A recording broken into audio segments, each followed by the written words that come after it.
শিক্ষার্থীদের প্রতিনিধিত্ব করা এবং সকল শিক্ষার্থীদের যে বিশাল আমানত আমাদের উপর অর্পিত হয়েছে সেই আমানতের একটি ঘোষণা এটি।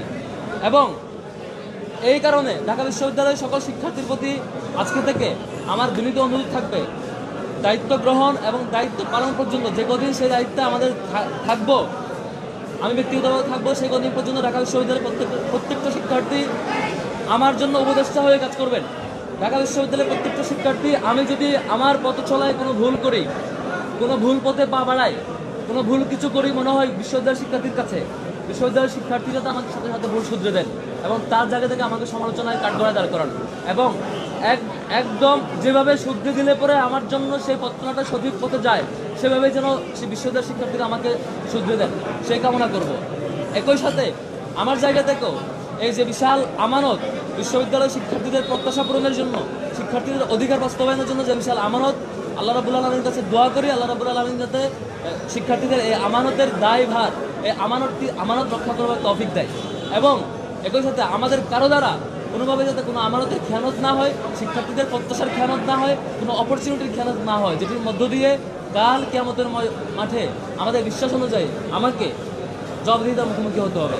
আল্লাহ রাব্বুল আলামিনের কাছে দোয়া করছি আল্লাহ রাব্বুল আলামিন যাতে আগামীর পথ চলা শিক্ষার্থীদের আমানত রক্ষার জন্য আমাদের জন্য সহজ করে দেয় এবং শিক্ষার্থীদের কাছেও শিক্ষার্থীদের কাছে সাহায্য চাইবো, শিক্ষার্থীরা যাতে আমাকে সেভাবে পরামর্শ এবং সামগ্রিক পর্যালোচনা দিয়ে সহযোগিতা করেন।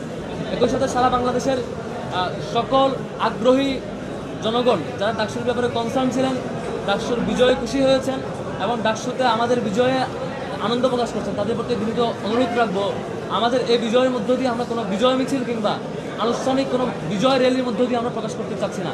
এটা শুধুমাত্র আল্লাহর কাছে শুকরিয়া এবং আমাদের আমানতের যে প্র্যাকটিস, যে আমানতটা আমরা কীভাবে রক্ষা করবো এবং শিক্ষার্থীদের যে দায়বদ্ধতা, শিক্ষার্থীদের যে দায়িত্ব পালন সেটি কীভাবে করবো, সেটি আমাদের কর্মের মধ্য দিয়ে বহিঃপ্রকাশ করার মধ্য দিয়ে সেটি আমাদের মূলত আমরা করতে চাই। সেজন্য যে যার যার জায়গা থেকে খুশি হয়েছেন, আনন্দিত হয়েছেন, আল্লাহর কাছে শুকরিয়া আদায় করে এবং যার যার জায়গা থেকে সেভাবেই সেটি পালন করবেন।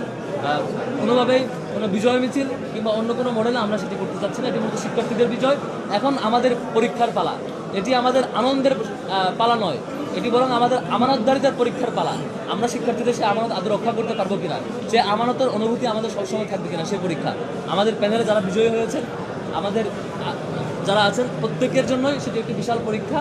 শিক্ষার্থীদের এই প্রত্যাশা পূরণে, শিক্ষার্থীদের প্রতি আমাদের কমিটমেন্ট পূরণে আমাদের এই দায়বদ্ধতা, যে কদিন আমরা দায়িত্ব থাকবো সেটি আমাদের পালন করে যাবো ইনশাল্লাহ। আমি সংক্ষেপ করছি, আপনারা সবাই ক্লান্ত সাংবাদিক বন্ধুগণ, সমাপনী কথা নিয়ে আসেন। আজকের এই বিজয় ডাকসুর নির্বাচন ফলাফল